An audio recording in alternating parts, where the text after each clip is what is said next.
বিজ্ঞাপন নাটকের জনপ্রিয়তা পেয়েছিলেন শিশু শিল্পী সিমরিন লুবাবা। পরবর্তীতে সামাজিক যোগাযোগ মাধ্যমে হয়েছিলেন ভাইরাল।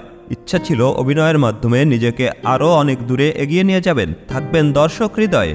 তবে হঠাৎ করেই জানা গেল তাকে আর দেখা যাবে না পর্দায়। শুধু মিডিয়া নয়, প্রকাশ্যে আর মুখ দেখাবেন না বলেও জানা গেছে। ইতিমধ্যে নিকাব করা শুরু করেছেন লুবাবা। তার মা জাহেদা ইসলাম জেনি বিষয়টি নিশ্চিত করে বলেন, এটি সম্পূর্ণ লুবাবার নিজের সিদ্ধান্ত। মিডিয়ায় কাজ করলে যেহেতু মুখ দেখাতে হয়, তাই এখন আর কাজ করা সম্ভব নয়।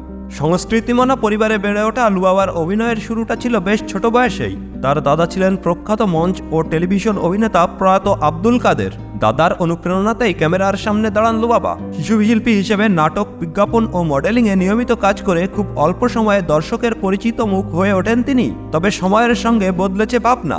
লুবাবার মা জেমি জানান, ধর্মীয় বই পড়তে পড়তে লুবাবার ভিতরে এই পরিবর্তন আসে। কোরআন খতম করা, হাদিস ও বিভিন্ন ধর্মীয় গ্রন্থ অধ্যয়নের মধ্য দিয়ে তিনি নতুনভাবে ভাবতে শুরু করেন। সেই উপলব্ধিতেই মিডিয়া থেকে সরে দাঁড়ানোর সিদ্ধান্ত তার। যদিও অভিনয় থেকে সরে যাচ্ছেন লুবাবা, তবে সামাজিক যোগাযোগ মাধ্যমে কিছু প্রচারণামূলক কাজ নেকাব পরেই করবেন তিনি। পাশাপাশি আগামী রমজানে উমরাহ পালনের পরিকল্পনাও রয়েছে তার। ছোট পর্দার পরিচিত মুখ থেকে একেবারে ভিন্ন এক পথ বেছে নেওয়া লুবাবার এই সিদ্ধান্ত ইতিমধ্যেই আলোচনার জন্ম দিয়েছে।